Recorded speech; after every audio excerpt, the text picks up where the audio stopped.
Hi, I'm Jennifer Terri. I make Philippine travel updates. Please subscribe if you haven't done so. We're almost 100,000. Charot. Okay guys, this is the arrival process. So this is what happens upon arrival at the airport in the Philippines. This is going to be the first 1 hour of your time in the Philippines. So let me give you an idea on what is gonna happen. But don't worry guys, because upon arrival, there will be people who will guide you. Meron pong PCG, airport staff, they will guide you. Ma'am here, ma'am there. No, it's not like you're gonna do everything by yourself. There's a process po. And the people who will be flying with you, yung mga kasabay nyo sa aeroplano, yan din po kasama ninyo sa pila. Okay? Now, before we get into the process, let's just review the requirements, the things that you need to bring for your flight. So, this is just Philippine requirements, ha? Not including your layover country's requirements or your country of origin. So, this is just Philippine requirements. So, for non-OFWs, for Filipinos who are not OFWs, let's say you're a permanent resident abroad, you're a green card holder, uwi ka sa Philippines, or you're a Filipino on tourist visa, yan, uwi ka sa Philippines, don't forget of course, your passport, hotel booking, your 1 health pass QR code, your proof of vaccination if vaccinated. I'm not vaccinated. That's okay. You can still enter. Walang problema kahit hindi ka vaccinated. Papapasukin ka po sa Pilipinas. Okay? Pag arrival nyo is Cebu, if your arrival is in Cebu, you need to show your MCIA, Mactan Cebu barcode. Okay, next up is for OFWs, passport, 1 health pass QR code, and proof of vaccinated. Proof of vaccinations, kung vaccinated. Kung hindi vaccinated, that's okay. Pag vaccinated, 6 days quarantine. Pag hindi vaccinated, 8 days. So, extra 2 days lang kung hindi ka vaccinated. While if you're landing in Cebu, again guys, MCIA code, pero mga OFWs nang maglaland sa Clark, RedCross QR code magdala din, magpa-register din. And then others is Oasis registration, ganun. While for former Filipinos who have been naturalized abroad as a foreign citizen, yan, mga balikbayans, passport, 1 health pass QR code, proof of vaccination, old Philippine passport or birth certificate. Yan. If you're traveling with your foreign spouse or foreign child, bring their birth certificate for the child, for your husband or wife, the marriage certificate. While for foreign nationals holding visas, your visa, 1 health pass QR code, your hotel booking, your proof of vaccination if you're vaccinated. If not, that's okay. While for 9A visas who are not immediate families of Filipinos and EED. Now let's go to your flight. So upon check-in guys, sa abroad pa lang, airline staff will check each passenger's travel documents. If you show a Philippine passport, then it will be easy. But if you show an old Filipino passport, they will look at it. Please know that if you're a former Filipino, you can either show old Filipino passport or a Philippine birth certificate, NSO or PSA. Yan talaga siya, guys. Some people will argue that their passport says they're born in the Philippines. That should be enough. You can argue with your airlines, but this has been the requirement of immigration, old Filipino passport or birth certificate. Okay?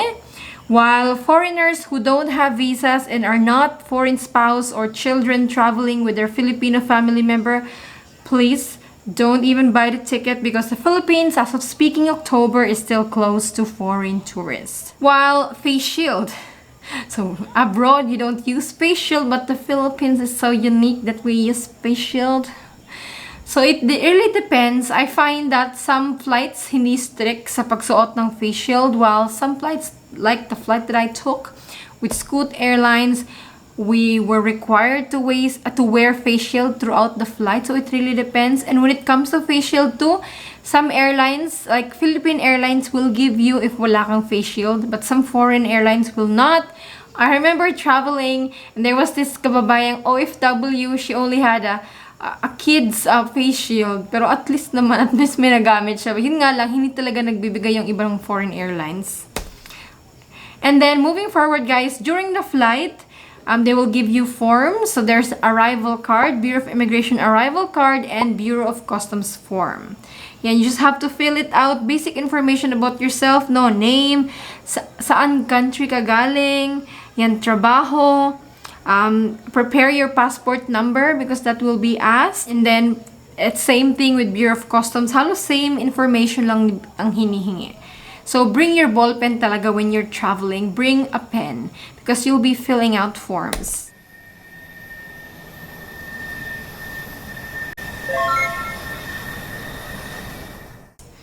Now, upon arrival in the Philippines, mabuhay, welcome to the Philippines. So, upon arrival in the Philippines, expectation, this is expectation versus reality. So, you will be greeted by airport staff who are wearing full PPE. Yes, full PPE, guys.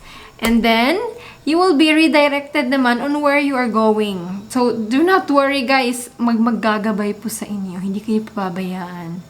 Yan, you will undergo thermal scanning to just make sure that no one has fever, of COVID. Syempre, upon arrival, prepare for your One Health Pass QR code because that will be used. Prepare also for your vaccination proof, whether it's card, whether it's printed, or whether it's in your phone. Kasi, Bureau of Quarantine will verify your One Health Pass, and this is the time where you apply for your shortened quarantine. So, the application for shortened quarantine, if you're fully vaccinated, is upon arrival at the airport. So, you just show, if accepted, okay, scan nila yung yung One Health Pass mo, automatic actually, guys.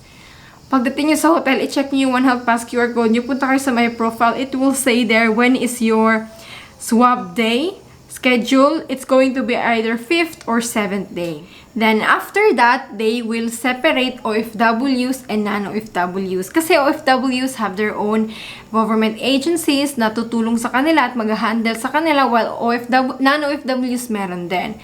So, just separate. For families, so let's say I am an OFW, I'm traveling with my husband or my child, they will go with me. OFW dependents, come with me. Kasi libre din yung hotel ninyo. Siena Oil. For OFWs, OWA will handle them, while for sea-based OFWs, Marina will handle them. And sana all OFWs get free lunch, free food with rice and water. So yan, avail nyo yan, guys. Then pagdating sa OWA, magbibigay sila ng project care slip. Sasagutan nyo lang basic information sa inyong sarili.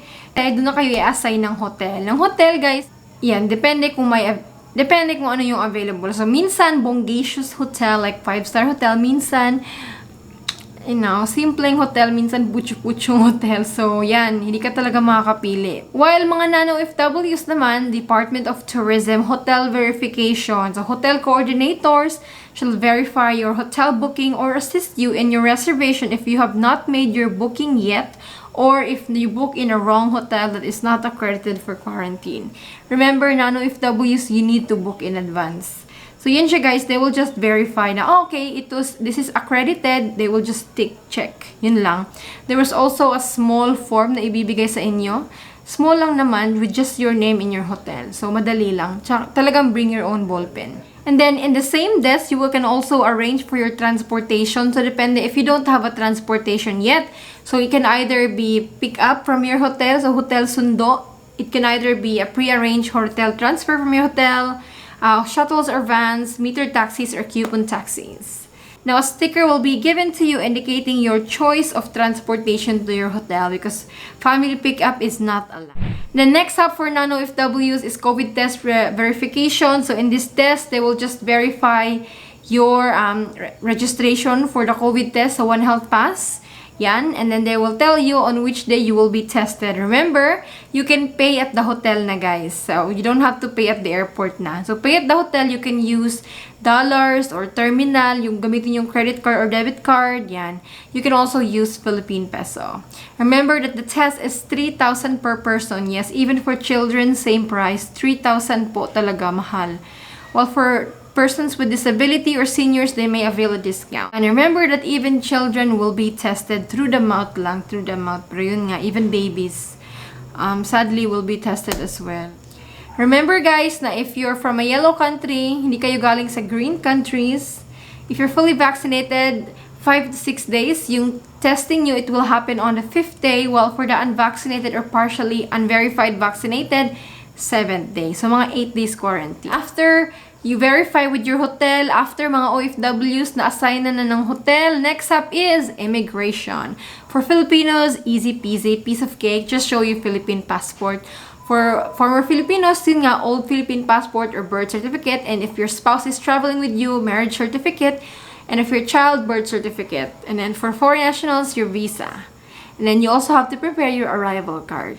And the next up is, in Manila po, the carousel doesn't work. So your bags will be lined up, prepared na, ready for you to pick up.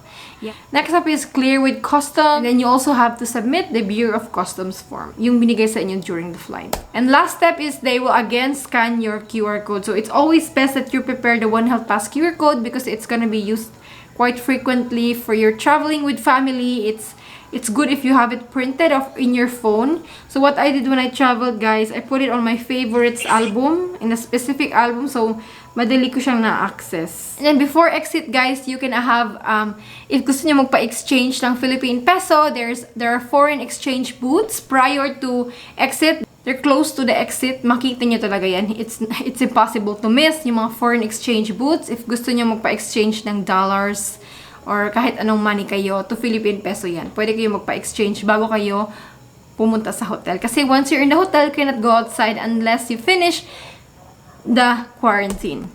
Well, for OFWs, line up yan sila, guys. Sasakay ng OWA bus, libreng-libre. While for Non-OFWs po, yan, outside, there's a slip, there's a little paper that you have to show. Hindi talaga pwedeng sundo, guys. They're very, very strict. Yan. So, either meter taxis or coupon taxis yung in-avail nyo yan. They should be waiting for you outside. And just go to your hotel. That's it. Minsan, and I don't know if you should be telling this, but depende, guys, if mapakiusapan nyo yung driver ninyo na mag-drop by muna sa drive-thru ng Jollibee, pwede din yun. Basta as long as hindi kayo talagang lalabas. So, yun lang naman, guys. Review lang for OFWs upon arrival. Prepare yung One Health Pass QR code at saka yung vaccination proof ninyo, yung card or certificate printed or kahit nasa cellphone, okay. Yun lang. Tapos OWA and then pila na, alis na. While for non-OFWs, prepare your One Health Pass QR code, your vaccination proof, and then apply for the shortened quarantine if you're fully vaccinated. If you're fully vaccinated, then go to DOT para i-verify yung hotel booking ninyo. Then, PADLAB or Detoxicare, i-verify lang yung ano ninyo for your swab test. And then, yan. Bye-bye na. Punta ka na sa hotel mo. So, hindi na siya mataas na process unlike before. But maybe baka maging busy sila this Christmas season because a lot of people will be going home. So, mga uuwi dyan, char, excited ka na. God bless you and always stay updated lang sa channel natin for any changes sa mga rules. Malay nyo, wala ng quarantine by December. Malay natin, by January, wala na. We cannot say for sure. But let's just stay updated. I'll see you tomorrow, guys. God bless and stay safe. Bye!